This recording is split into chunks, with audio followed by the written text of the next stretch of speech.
Most people don't lose respect because they're rude, weak, or incompetent. They lose it because of small behaviors they don't even notice. And the worst part is, no one tells you when it happens. People just start treating you differently. If you've ever felt people interrupt you more, explain things to you slowly, or stop taking your words seriously, this is for you. Respect isn't something people decide to give you. It's something they respond to. And most people lose it without doing anything wrong. There's no dramatic moment, no confrontation, no announcement, just a gradual shift in how people treat your words, your time, and your presence. You start noticing small things. Someone cuts you off mid-sentence and doesn't apologize. Your suggestions get ignored in meetings, then repeated by someone else 10 minutes later. People stop asking your opinion. They start telling you what to do, even when they shouldn't.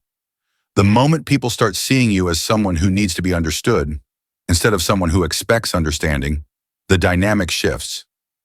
Here's what I mean. When you say something and then immediately follow it with reasons, context, or justification, you're signaling uncertainty, not to yourself, to them. You don't look cooperative, you look unsure, and the brain reads that as low authority. Over-explaining doesn't make you clearer. It makes you forgettable. Because confident people don't defend statements that don't need defending. They say what they mean, and then they stop. No follow-up, no softening, no backtracking. They trust that their words are enough. Think about this. When someone confident speaks, they stop talking and let silence sit. When someone unsure speaks, they keep adding and adding and adding. I think we should move forward with this approach. I mean, obviously, if everyone agrees, I just feel like based on what we discussed earlier, it makes sense, Versus, I think we should move forward with this approach. Same idea, completely different energy. The second person sounds like they've already decided. The first sounds like they're asking permission to decide. And here's the thing. The first person might actually be more thoughtful, more considerate, more collaborative. But that's not what people hear. The human brain doesn't measure confidence by tone or volume. It measures it by finality.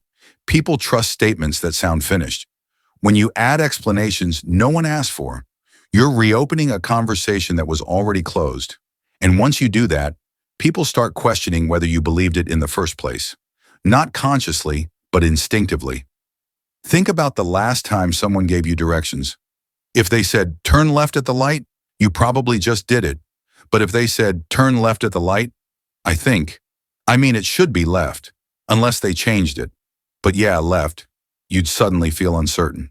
Not because the directions changed, but because their delivery did. Over-explaining creates doubt where none existed. And this shows up everywhere. When you apologize for things that don't need apologies.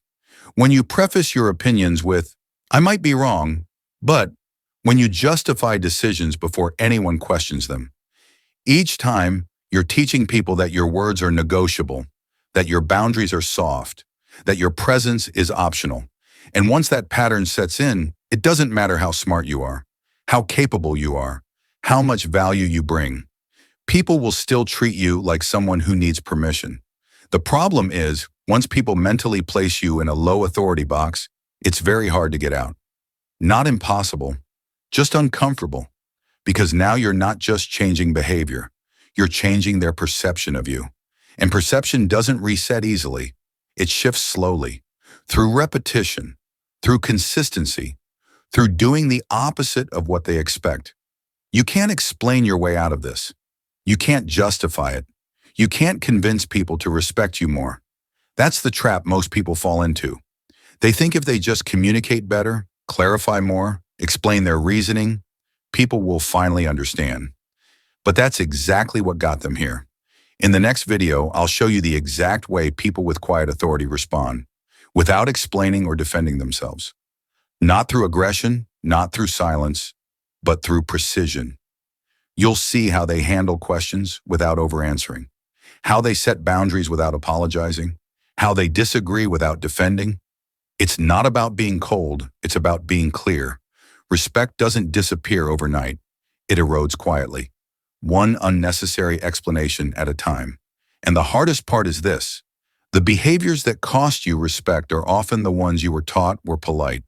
If you've noticed the shift, you're not imagining it. In the next video, I'll show you what quiet authority actually looks like and why it feels uncomfortable at first.